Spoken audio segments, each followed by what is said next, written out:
آله وأصحابه أجمعين ومن تبعهم بإحسان إلى يوم الدين وبعد. السلام عليكم ورحمة الله وبركاته. يومنا غنر لحدي 12 ga watan Shawwal na hijira na da shekara 1445 wanda ya daidai da 21 ga watan April miladiya shekara ta 2024. hadisin yau an Abi Hurairata radiyallahu anhu qala Rasulullahi sallallahu alaihi wasallam man sa'ala an-nasa amwalahum takathura fa innama yas'alu jamra falyastaqilla aw liyastakthir. rawahu Muslim. hadisin yau an karbo shi daga babban sahabi Abu Huraira Abdurrahman bin Sakhar ad-Dawsi, yarda Allah ya tabbata a gare shi da shi da sauran sahabban manzon Allah sallallahu alaihi wasallam gabaki daya. wannan babban sahabi Abu Huraira shine rawaito yace manzon Allah tsira da amincin Allah su kara tabbata a gare shi yace man sa'ala an-nas amwalahum takathuran fa innama yas'alu jamra falyastaqilla aw liyastakthir.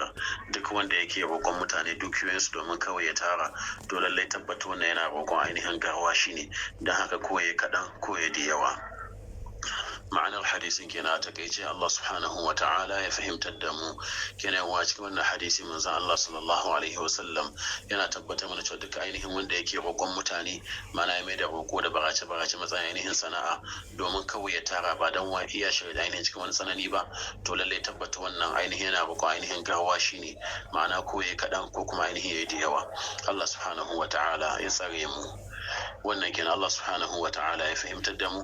Allah ya samu daga cikin masu sauran magana tare da aiki da mafi kyau daga ciki. Allah ya maido da mu akan koyarwar addini mai dawowa na gari. yan uwan musulmi da ke Filistin, Allah subhanahu wa ta'ala ya kawo musu dauki. Allah ya ba mu zaman lafiya da arziki mai yawa mai albarka a cikin ƙasar mu da sauran ƙasashen musulmai. Allah ya tsare mu ya kare mu game da fitintunu da tashin hankali. inda muka yi daidai Allah subhanahu wa ta'ala ya karba da gare mu, inda muka yi kuskure Allah subhanahu wa ta'ala ya yafe mana. marigaya daga cikin musulmai Allah subhanahu wa ta'ala ya yafe musu, Allah ya shigan su, Allah ya sa sun huta. mu da muka yi saura Allah subhanahu wa ta'ala ya raya mu rayuwa ta musulunci. Allah ya doke mu na masu imani, kada Allah ya doke mu da haƙƙin wani akan wayewar mu. Allah ya sa mutuwa ta zama hutu a gare mu. musulmi da ke cikin damuwoyi kala Allah subhanahu wa ta'ala ya yayi.